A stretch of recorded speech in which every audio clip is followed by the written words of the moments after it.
Longtime City Public Works employee and street maintenance supervisor Mark Freese unexpectedly passed away earlier in March. Public Works Director Jeff Thompson talks about moving forward. Really, all you can do, Tori, is just try to take it day by day. I mean, any loss like that, especially a one that leaves a void the size that Mark's has on our department and friendships, relationships. It's just you try to take it day by day. With his experience and connections, Mark's value to the department and city was priceless. There's no replacing Mark, obviously. I mean, we have to find someone that can, fill that position, but there's obviously no way to just replace a man like that. It's just not. Mark's work ethic and can-do attitude was second to none.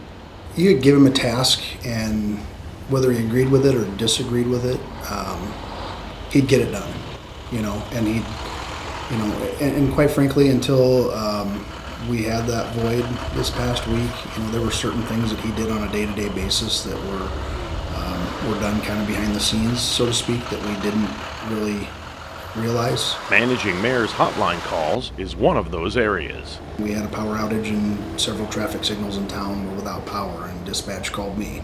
All those calls, all those mayor's hotlines were always fielded with, by Mark, and he took care of a lot of that stuff and took a lot of that pressure and anxiety off of us with those little things that are really big things when it comes to public safety and response. Some of the situations were not his responsibility. Sewer backups, he would always respond to the sewer backups. And in the event we had water main breaks, he was helping call in locates, and if we needed staff to go out and help dig or tear out concrete. I mean, he was always organizing and coordinating all those efforts kind of in the background. And Mark liked it that way, keeping a low profile.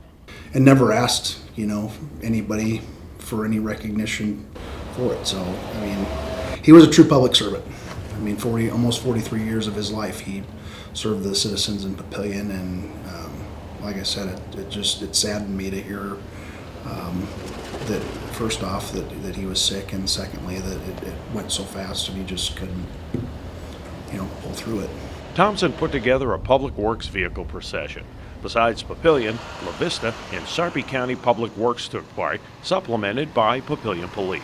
It tells me that, public works is like police and fire. I mean, we're a family, whether it's Papillion Public Works or La Vista Public Works or Sarpy County Public Works, we consider everybody that works for Public Works as part of our, Public Works family. And, for those guys to come out and show their support and honor Mark the way that we did just speaks volumes to, how he impressed himself upon them in his day-to-day work. Thompson recognizes everyone who took part.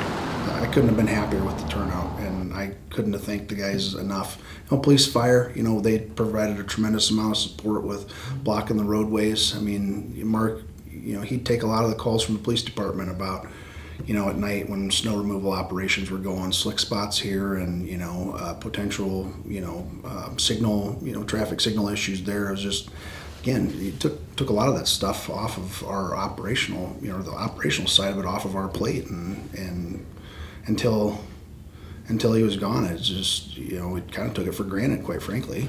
On a personal note, Mark was great to work with on Papillion projects. He was patient and willing to help me understand the processes during our interviews. He worked in the Public Works Department for nearly 43 years, and he is missed. Thanks for watching. For Papillion Now, I'm Tori Pantaleon.